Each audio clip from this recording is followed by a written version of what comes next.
Help me! Help me. It's a trap. It's a trap. We made a very strong point of trying to stay true to the original film, which was a real jungle with real actors and a real guy in a suit. So we tried to stay true to that and be faithful to that. What I really loved about the original movie was that it was a sort of a hybrid film. You had what started off as a traditional commando-type Arnold Schwarzenegger action film, where you fall in love with the characters and you follow them on this journey, and then it starts turning into a science fiction alien-type picture. The first Predators was groundbreaking because nobody had ever seen like that whole like mythology of that animal in the first one was so fascinating. The fact that he could see infrared. So that's the neat thing about the first one that broke so much ground with people. The visual effects have gotten better, more sophisticated because that's where technology's taken us. But at the end of the day, it's what is the story? Because that's really what people want to come and see. This one we wanted to do sort of the same, go back to a character-based movie where the predators could easily just be the characters themselves. They could kill each other off before they got to ever meet one of the creatures. So we wanted to have that sort of tension within a group, uneasy alliances, and get it to a point where you almost forget that there's going to be creatures in the movie. I'm here, kill me. Come on. We had a few lines of dialogue and a few beats that we paid homage to the original film with. But at the same time, we did try to do something that was a standalone film.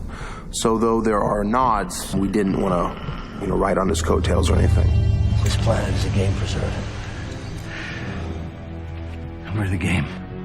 Robert had written a draft, I believe, in the 90s, and based on that draft, Fox had approached two screenwriters to refresh it because all of the ideas, though very original and strong at the time, some of the ideas had been done since. Mine really couldn't be done. It was more Avatar than Predators. I mean, there was a lot of creatures and there was a lot of things going on the planet.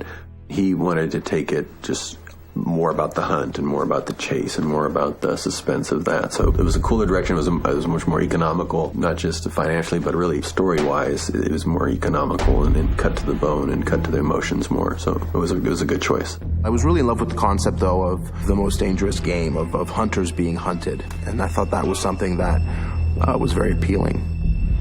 Well, this film is about predators, alien and human. I think that's what the beauty of this film is that the monster isn't who you think it is. And a lot of times we point fingers, but sometimes you just have to look in the mirror.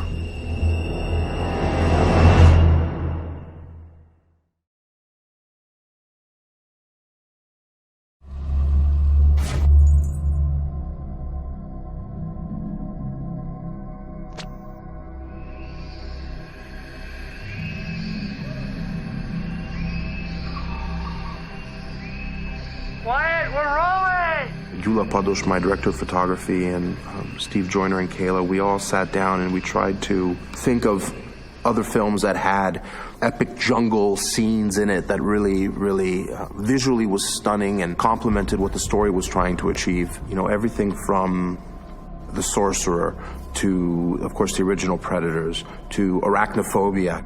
I think there was a wide range of films that we looked at. We all agreed that these jungles can't be the beautiful, lush, jungles that you see in Lost, or you see. We definitely knew that the jungle had to complement the predator. I've never seen this jungle, and I've seen most. We ended up actually doing something a little backwards for the locations guys. We sent a Texan to Hawaii to find the locations because he knows what's here that can match. So we sent Logan out there to find things that could look otherworldly, but that then could be brought this way, and along with things we could build, make it happen. Hawaii wasn't the first choice. We looked at quite a few jungles. We explored Puerto Rico and Mexico, China even. So there was a pretty broad net cast to find this perfect alien jungle, and we ended up in Hawaii because it has a great look. It doesn't have a specific feel to it. Like it's not, you don't see it and go, hey, we're in Hawaii. Predators 2009. It's a tough day at the office, just kind of showing up, kind of hanging out. They have us in Hawaii. It's tough. It's really tough, but somebody's got to do it. We ended up using Hilo, Hawaii as our exotic location because it is one of the newest islands that's been formed. It's very rough in terrain. It has a unique vegetation even from the other Hawaiian islands because of its relative young geologic age. And the parts that we went into for the jungle and that locations found for us were very alien, very extreme, very difficult to work in.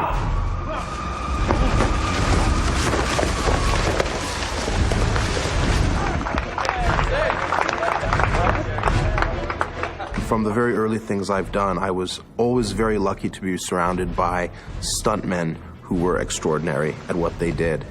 Jeff Dashnaw were just incredible, and the things that they were capable of doing and doing them safely was impressive.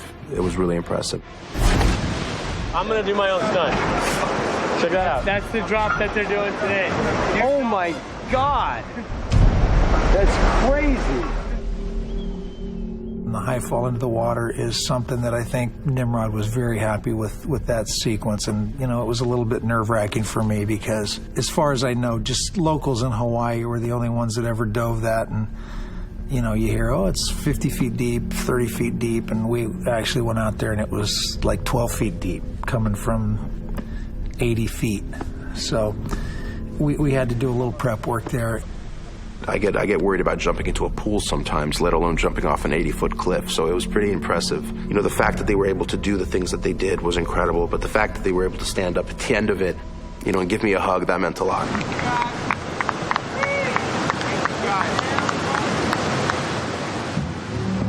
Extra goal in! Extra goal in!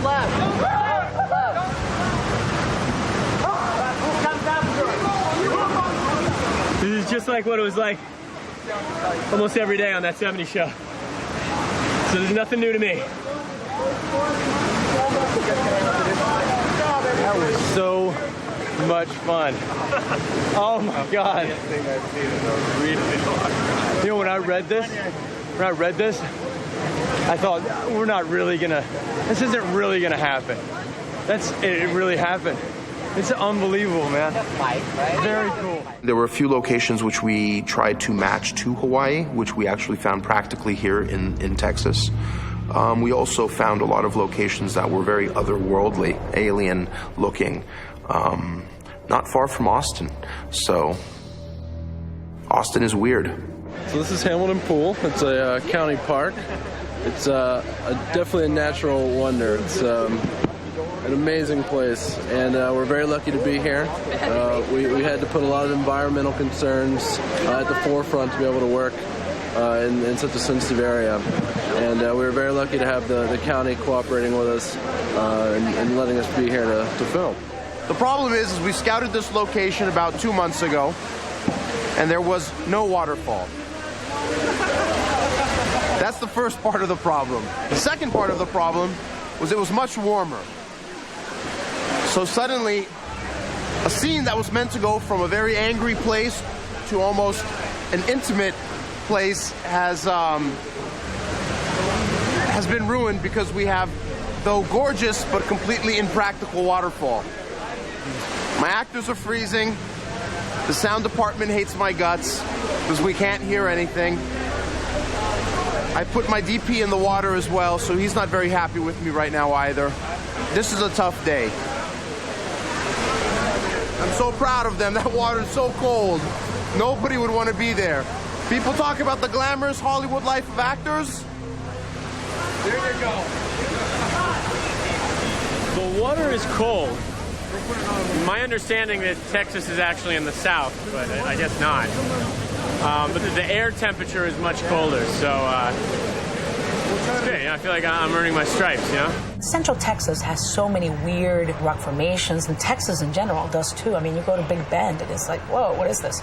And I really feel like if you're creative and you can match it and then create things on a stage that go along with the same thing, then you have the makings of pretty much being able to shoot anything here.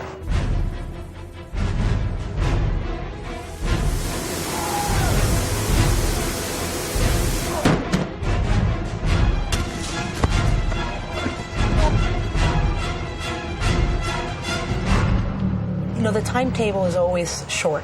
That's part of the reason we can make them for less than somebody else could have. It's a whole culture of thinking. How can we make this movie for this money, but make it huge, make it look huge? You know, this is the same budget as Sin City, but this one has huge sets and not as much visual effects. You know, this group of people just always comes up with the most amazing things, and then they just work nonstop. I mean, these guys have been working 7-day weeks for weeks now. I think the thing about Predators that was really the kicker from the beginning was we all had the mandate that we were going to refer to the original Predator only. That's what we all wanted to do. We were really inspired by the idea. I think I watched the original Predator 7 times. I've studied every frame. John McTiernan did such a fantastic job with his team so long ago. Every scene was well thought out. Every scene had a person camouflaged in the frame. They really attended to every detail. They had great foreground images, always something between the character and the camera. I mean, everything was really structured. It had a great architecture to it. When you have that kind of challenge facing you, you want to rise to the occasion. Steve and Kayla and their whole art department is just truly, and then they, like you said, they designed the weapons. It's a whole process. And now it's like this crazy Willy Wonka shop of whatever. You know, we can make anything happen. Sarah is making Alien Shane right now. Again, you don't want anything to be human down to the smallest detail. So all our links will be made of rubber and assembled, especially for great foreground moments. You want to have things always in foreground, and this is a great way to do that, and it gives a cool bit of visual interest. This is a prop that's coming up in a few days. This is a weapon that I think will be used between Royce and the Berserker. The head of the tool has to break off during a stunt, so everything has to be raked accordingly so it can be a breakaway piece.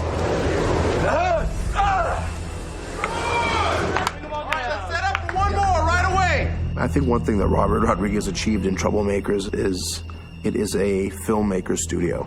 And unfortunately, in a business where millions of dollars are involved and it has become very much a business, you lose a lot of the artistic process. And one thing that Troublemaker and Robert gave me was an environment in which to make a film based on what the filmmaker feels is right for the film. And that is something very special. And then let me see where your look is going to be. Ready? And hold it with the other hand then. Grab the leash with the other hand. There you go. There's no studio heads down here, you know, telling people what to do. They get to come and really play. And I really enjoy hiring people to come do something different than they usually do. I think that he was able to protect me in a way that, and it may have something to do with distance, I don't know, but I think it had a lot to do with just making sure we had all the tools and toys to play with. It gives them a real opportunity to spread their wings and be very creatively fulfilling and prove themselves in a different way.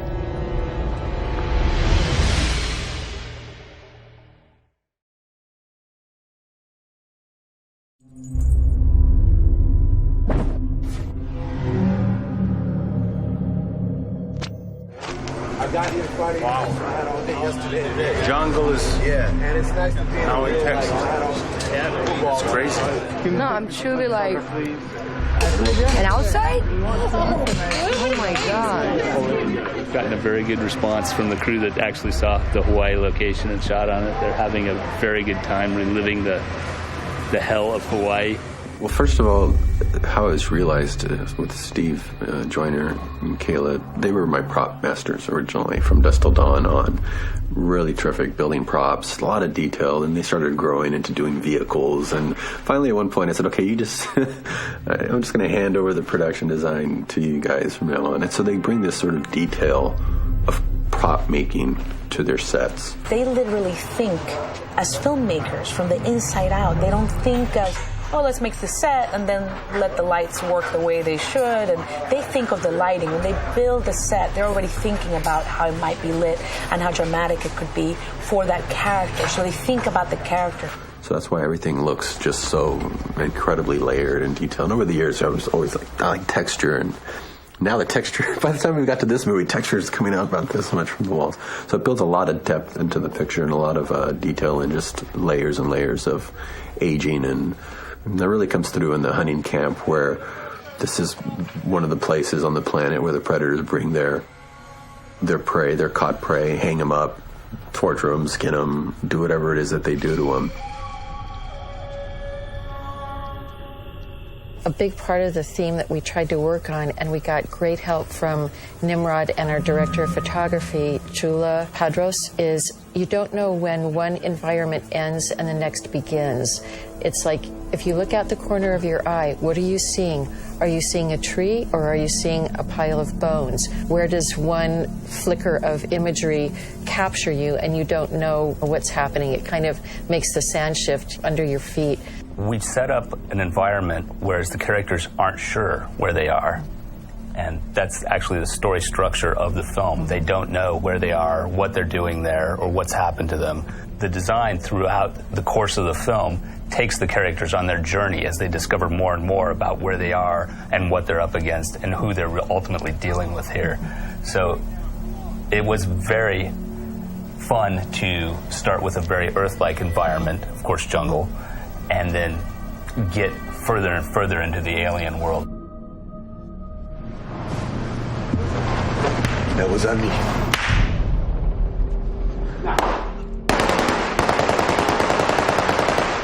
Cut!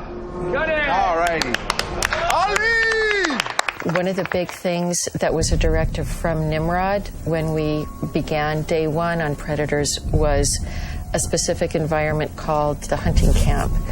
And Nimrod's directive was, I want the hunting camp to look like a Bosch painting. The hunting camp needs to be hell. The particular painting that I'm talking about had a busyness about it, and the palette itself was, we knew we were shooting a lot of stuff in the daytime, and that's a scary thought for someone who's trying to make a horror film or a film that has the suspense and tension in it. You know, the more you could hide the monsters in the shadows, the more effective you'll be. So we were almost going against the grain by having one of our big first reveals in the day, and that was a scary, scary idea. Oh, shit! What the hell is that thing? But that palette somehow, with the dark earth tones and the deep shadows, immediately inspired me and gave me a sense of hope that it can be done, it can be pulled off. That was awesome, man. That was good stuff. We were talking a little earlier about the look for predators. We went through as our hunting camp progressed. We took photos along the way to make sure that we stayed true to that palette. I have a couple of other examples here. A lot can happen, of course, when you add atmosphere to your environment, which you know that you want, especially when you have night shooting, jungle shooting, that kind of thing. You want all your shapes to really stand out. One of the great things about this film has been working with the Hungarians, Nimrod and Yautja. Yautja is a fantastic DP, and he's brought Eastern European aesthetic to it, which just throws it off even a little bit more than what audiences are expecting. Right. Both Nimrod and Yautja have a very creative design eye, and they've been very enjoyable to work with. It was a scary experience for me because it was a huge set in the film, and it was something that a majority of really important scenes play out in. So it was a terrifying aspect of the process of making the film. When we initially saw it, it was still being built. It wasn't finished yet. My reaction was, oh, we're in trouble. But then we showed up the day before shooting. And of course, Steve and Kayla, along with the Greens department, had managed to dress it and to complete it, and it was stunning. It was really mind-blowing. And then, in addition, when Yautja came in and lit it, it was really impressive. So at the end of the day, I was relieved. Going into it, not so much, but by the end, it was perfect.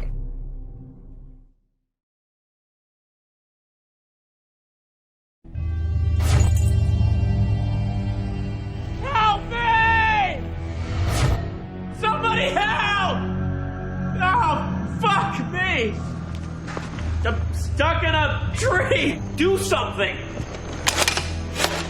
If you insist.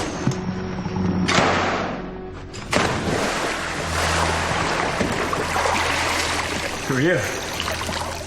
Early on, when we were talking about the options and the directions to take, we all knew the most important thing is to have someone who can act.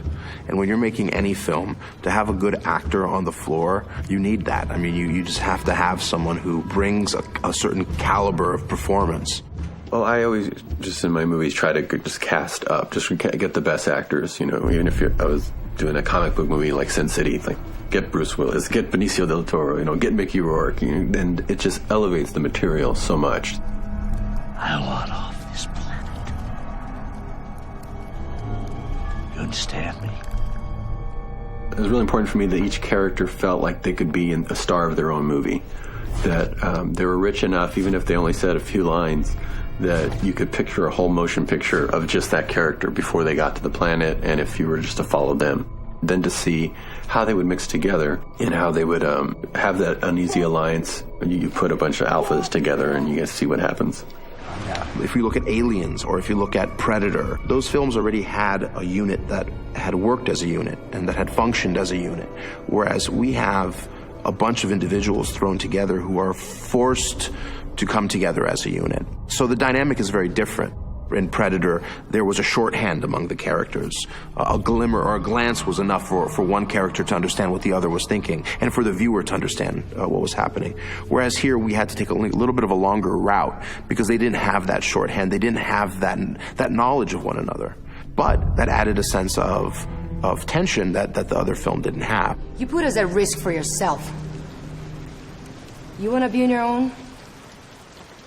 You got it. A lot of the negative comments, I think, came from Adrian not being built like Arnold Schwarzenegger. We had no intentions of imitating and replicating Arnold's character. If we would have done that, I think we would have been doing the film a disservice and we would have been doing the viewers a disservice. Please stop doing that. There was a style of making movies, and we had big, strong men defending us, and there's something fun and exciting about that, but I think movies today have changed a bit, and we are trying to be more rooted in the reality of things. They don't make them like they used to. Nah.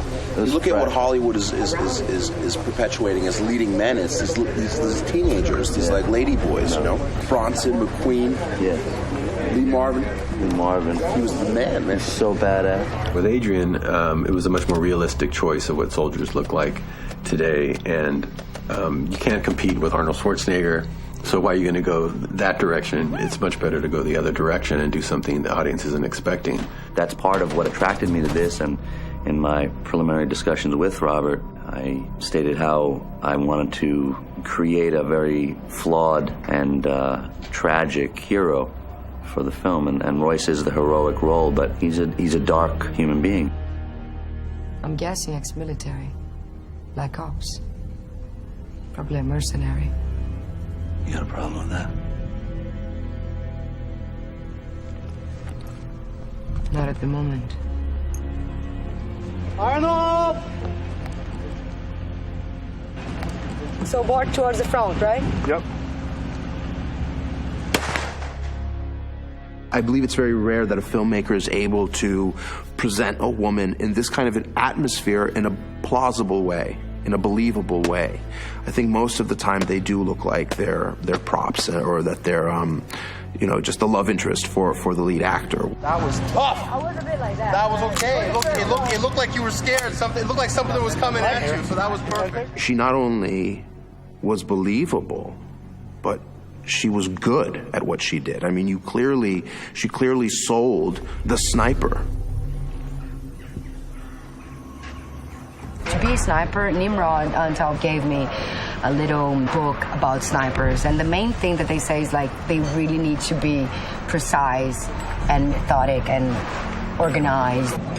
I love, by the way, thank you so much, the sniper. The sniper book? It's really cool because in the beginning it kind of gives an introduction of what it takes to be a sniper. Yeah. How they recruit the sniper, and the mentality and how like you can be accepted or not, what qualities you have to have. But one of the things that is interesting that I was going to suggest you for one of the scenes is that you always have to have a third tripod. So maybe for that scene with the dog, if you want, we can just put on something the gun. I'll show you the chapter, Okay. Just because they say like it needs to be on something so it doesn't shake with the breathing or with the body. I don't know if time will allow for that To scene, you know, for you to prepare that much, but we'll play with it. Who are you? The one you don't fuck with. Fortunately, Lawrence Fishburne is one of those actors that everybody wants to work with. He is a true artist, and in this day and age, that is unfortunately a rarity. How do we kill them? However you can. What's nice about this movie also is that it really is a throwback to the old Predator in some ways. The tone of it is darker, but the structure of it is very much the same. The archetypes of the characters are similar. They're different, but they're similar enough that you get a feeling like the old movie is somehow really part of this movie in a really interesting way. And my character is one of those sort of pieces that connects to the old movie.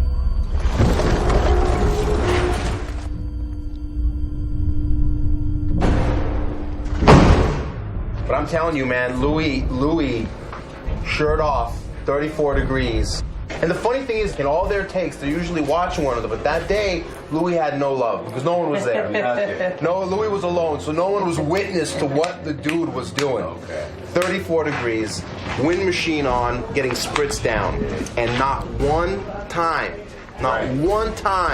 did he say anything. The interesting thing about Louis was, upon casting him, he's a young, good-looking guy, and I was initially a little concerned because I didn't know if he was going to bring the weight that the character needed to bring. Louis had a limited amount of dialogue, and it was a very difficult role to play because the actual character he's playing is very reserved. Your dialogue is taken away, your monologues are taken away, so you're left with very little to do. All you have is your eyes. I don't think I've ever seen anything quite like it. An actor who's had so much removed, he has so little to work with, but that little thing that he does have is huge. All right, here we go. Settle, please. Settle. You rolling? Hey, why don't you calm down? Fuck you! Hey, calm down. Hey, fuck you! Bring him down a little bit. Down, there you go. Hey, why don't you calm down? Fuck you, fuck you, fuck you, fuck you! Danny Trejo was who I wanted for the Cuchillo character earlier on, you know. No, Danny's fun. And Danny Trejo has been in so many films that I'm a fan of, you know. So when you actually meet him, you're just, it was kind of a geek out moment for me. Yeah, if you got a long-term range or something. Bro, it's gonna be fucking sick, Holmes. It's gonna be sick, dude. Shit. That first shot when you're coming up in a panic, not knowing where you are, man. With 2 guns? With 2 guns? But Danny Trejo was one of those actors who, I mean, it's Danny Trejo, come on. You ain't never seen no guns like this, Holmes. Perfect. You know what I mean? I didn't want Danny to be in this movie. I actually thought they wrote in the script a Danny Trejo type, and I went, you can't put a Danny Trejo type. There is no other Danny Trejo, and then anybody we get is going to be a disappointment because they're not Danny Trejo. Pinche puta! So far, I've been a culinary drawer for Robert Rodriguez. I've played every cooking utensil there is. I think we're going to do a movie called Butter Knife, and I'll be like a kindergarten teacher or something. Hi, kids. Today we're going to kill people. Oh, boy. That was funny. Cut. That was great. Cut. Perfect. One more. Cut. One more. Right away. Here we go. Good.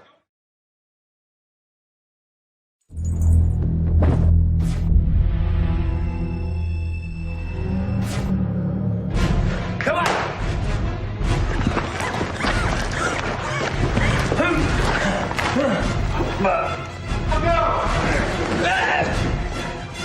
We were very cautious in designing the suits to not stray from the original too much, but at the same time add elements that would make it fresh and make it modern. There's something about the practical effects you can get and achieve that work really well with the Predator creature, and we didn't want to get away from that. There's just something that feels more real about it being there. Again, you wanted to feel like we captured these guys and put them on this planet to film them for the movie. You didn't want it ever to feel like an effect. The first day the Predator showed up was something very special. I mean, I remember the first day we had an actual Predator on set. It kind of hit us all that, oh, wow, we're making a Predator movie. Robert had secured quite a team here, so I was able to communicate with, of course, the production designers and the visual effects supervisor and the visual effects team. We were able to start, discussing concepts and ideas for the dogs and the predators themselves. We've worked with K&B and Greg Nicotero and those guys for so long. We have such shorthand, There's just, they know how we work. I think most shops would have run for the hills. I mean, we prepped this film in 10 weeks. How do you go from 0 to they shoot 1 with that much work is astounding. It was one of those things where we looked at the schedule and we just thought, God, how are we going to pull this off? Every single piece had to be created from scratch. It wasn't like you could use a hand mold or, oh, there's a creature claw over there. I mean, every single dreadlock, every single piece of jewelry, every mandible, every single element of these creatures had to be created from scratch. And we had literally, I would say, between 12 and 13 weeks. And we ended up doing between the dog creatures and there was another large alien that we created, plus multiples of each of the predators. We ended up doing 15 or 16 different creatures. Robert Rodriguez and Nimrod really were specific about wanting our classic Predator to be sort of referred to as the cassette tape and the new Predator as the iPod version. So it needed to be sleek and elegant and fierce. We didn't have to go that far off the reservation, but we found a balance, I think, that would appease the hardcore fans, but still, get them excited about what's to come. So there's 3 main super predators, and we're calling them berserkers because they're crazy. This is one of our current hero, Black Berserker. He's super black. He's the coolest super predator in the jungle. And then we also have a more kind of technical, streamlined version 2.0 guy. We've got a lot of talented individuals with a lot of different ideas, and so for those to come together, we're trying to deconstruct their individual concepts and build something that would be a super concept. That's the brainchild of everyone who's been working on this for the past 3 months. I had ideas of bringing the armor closer to the body and sweeping the dreadlocks back and elongating the head a little bit so that it wasn't quite as square looking but was long and lean. And it's not always bigger is better. I mean, we really wanted to keep them sleek.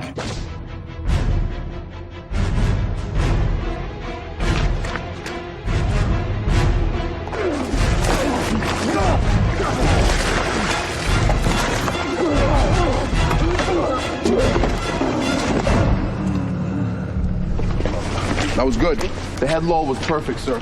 One thing in this Predator film that I don't believe the other films touched upon was the actual hunting culture, that being trapping, flushing, and driving. So the Predators have different techniques that they use in their hunting, and their look is influenced by that. We're going to be seeing a few different kinds of monsters and a few different things that we haven't seen before. It's not even defined in the script, but through the course of the build, the first thing I said is, we need to define the characters of who these 3 guys are. The masks are what we see for most of the film, and they have a lot of personality. So the Falconer had a specific mask design, and then the dog handler had these tusks that he had taken off of one of the dogs. And then Mr. Black had this weird sort of alien jaw that was incorporated into his mask. So each one of these guys has a different personality. The suit is only as successful as 2 factors. You have to add in the performer, and then you have to add in how it's shot. And Jula has made everything look absolutely breathtaking. Anytime you show a Predator in a wide shot running around, you're taking a lot of risks by doing that. So we tried to compose it in a way where we were able to maintain a sense of mystery. I learned a lot in the process, and it was very difficult as far as time, and because you do have prosthetics and you have practical explosions going off, so we wanted to achieve quite a lot in a relatively short amount of time.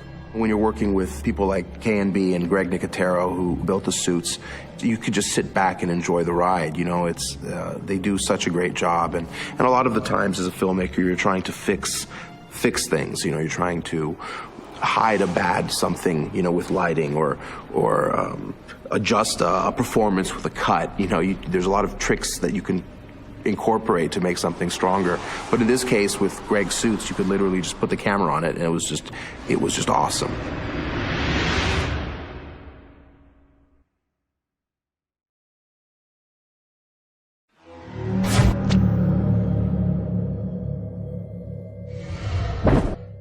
Remember how the waterfall, we had the spider cam flying up? Yeah. So it's shifting through different POVs, and basically the bird flies into its own POV. The bird is going to carry us forward. We're going to pass the dog handler, who's going to be perched on this log. He's going to be looking down. He's going to look up for us as camera passes. We're still following the bird that's carrying us. It lands right here on his shoulder. He's going to give me a small little something, you know, to accentuate the landing. And then as he looks back to his boss, and that look is going to carry the camera on, and we arrive right here for the turnaround. Right. For that iconic bitching moment. Dun, dun, dun. What I loved about Nimrod when I first saw Control was his resourcefulness. You know, it's something that I responded to right away, coming from El Mariachi and seeing what he did on his limited budget. Very first shot, you can tell there's something going on there that would catch your eye, and you go, give this guy a budget and a crew and a property like Predator, and watch what happens.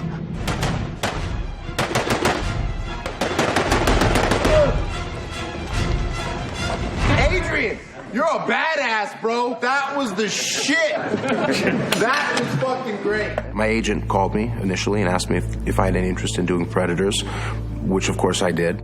I was a huge fan of the film, and they told me that there was a line of directors to get in with, so I stood in line. We had a lot of similarities in what we liked, where we'd walk into a room where the artist presented us with different creature designs, and the ones that, you know, at the end of the day, he gets to make the choices, but mentally I would be going, I would pick that one, I would pick that one, I would pick that one, and then I'd see him go, I want that one, that one. He'd pick the same ones, so I think we got along great that way and had very similar sensibilities. Yet I walk into a set and he's approached a scene completely differently, shooting it completely different from how I would do it.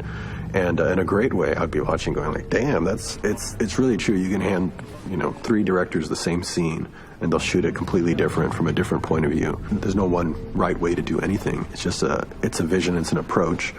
And he had a very strong vision of what he wanted to pull off, and he was doing it on a day-by-day basis.